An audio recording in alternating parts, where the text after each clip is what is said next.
going to be doing an oil change on the turbo Civic. I've done quite a bit since my last video. The high idle issue is solved. It was a combination with the IACV issues that I was telling y'all about in the last video. Ultimately, the idle screw on the Y7 throttle body wasn't making much of an adjustment. So the other screw that I pointed out to y'all before for the TPS fine-tune adjustment, between those two things and then pulling some fuel out of the idle cells on the tune, me and a buddy of mine who I met locally, he has a shop here and works on Hondas, we were able to get the idle dropped down to about 900 RPMs. So a lot better than the 1500 we were sitting at. The car's not breaking up. At cruising speeds like 45 and 55, when I wasn't heavy on the throttle, I noticed it wanted to go into the 10s on the AFR gauge, so we were trying to run pretty rich. Those plugs should clean up pretty well being iridium, so we're going to pull them out today and then just kind of try to tweak everything. The tune's been tweaked. I'll show y'all at the end of this video. I'll explain kind of how I figured out where to pull fuel and add fuel and things like that. And yeah, so we're going to be running some Schaefer's 1030. It's a racing oil. It's got a really high zinc content and like the moly lubricants, almost similar to like what you break an engine in with, like the liquid moly. So some upcoming things you can expect to see on the channel. We got a mini bike frame pulled down right here.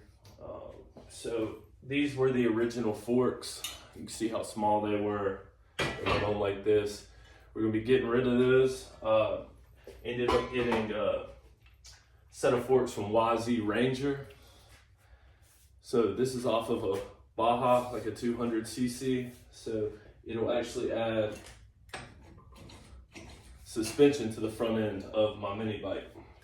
What we got going on is gonna be making a bracket to weld onto this neck part, and it'll bolt in right here on the factory top and bottom.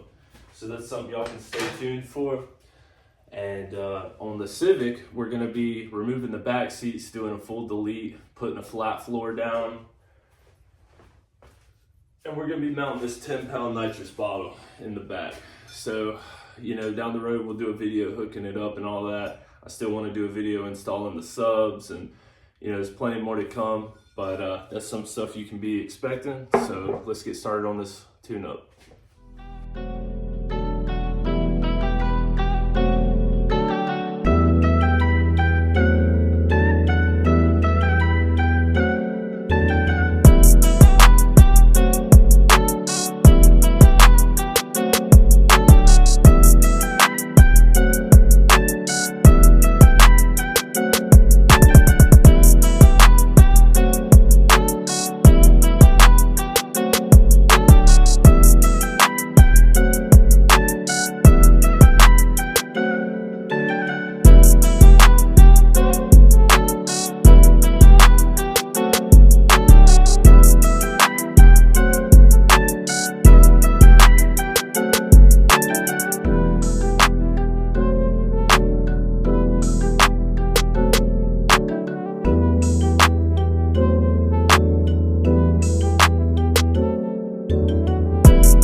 so what we're dealing with now that we have the high idle fixed, we tuned it hot like while the car was heated up. So what we're gonna do now is try to get the cold start fine tuned.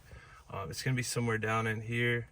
So what I'm gonna do is go ahead and start the car. Connect, yes, and data log. Okay, so let's try to start the car. Right now, we're reading 11.3, and it's moving, but this is pretty close on. All I'm trying to do now is watch it as it heats up and see if it's gonna idle out once it heats up. See, we're getting in the 13-14s up in here. So what I'm gonna do is, I'm gonna turn off the data log. I'm gonna get over into here. And I'm gonna add 5 points of fuel.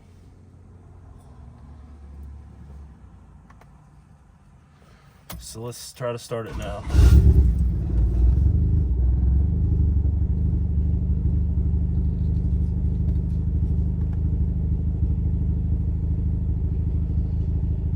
I think we're gonna add 5 more to here.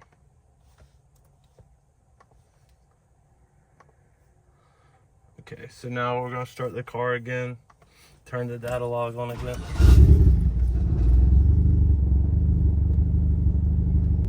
Seems like our idle's smoothed out a little bit. Let's see what happens. So it should start climbing over like it is right now, 13, 14.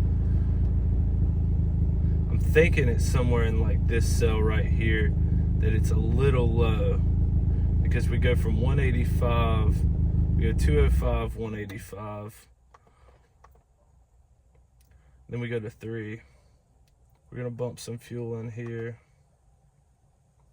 Let's just add 10 to that square and let's see if that's gonna solve our issue. Now that we're at 194 here, we're closer to, you know, that was really low little square. I'm thinking that's why it's jumping across here. So we'll see what happens. This should go ahead and start climbing up to 12 pretty soon. We're at 125 degrees on the coolant.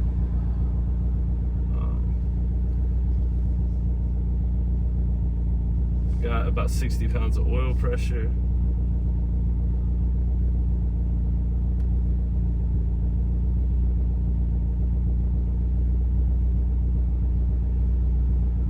So we're moving into here right now. We're moving over.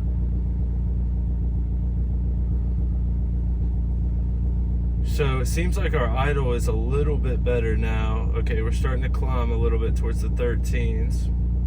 But it seems like our idle is not trying to drop off into the lower RPMs. We'll give it a little bit more time to see if that's gonna solve it. If it was just this one number being kind of out compared to the rest. The car is starting to get warmed up. Yeah, it kind of makes a difference, but I'm liking these numbers a little bit better. Because once it heats up, we may be closer to the 13, 14 range if we want to. It's common for it to be a little rich at a cold start, but I'm liking these numbers. Our idle seems great. It seems nice and smooth. We're not breaking up. Our AFRs aren't just shutting off the car, you know, leaning completely out. For right now, this is probably where we're gonna leave the tune. So I'm gonna just go ahead and save that. One last thing before I let y'all go. This is a ECU mount that I prototyped and 3D printed on my Ender 3 V2. I made it in Tinkercad and revised it in Fusion 360. I do want to put the glove box back at some point. I'm not sure what I'm doing with this area. I'm about to have a buddy of mine that does CNC work mill me ECU mount out of aluminum just like this one. Let me know if that's something y'all would be interested in buying. I'm thinking about starting to sell them. And it's more or less just to get it out of the floor. If I have a passenger, you know, anything like that, I don't want the wires getting kicked, stretched. And back here is the rear seat delete where we'll be mounting the NOS bottle. So that'll be coming soon. Thanks for watching. Don't forget to like and subscribe and let me know what y'all want to see next.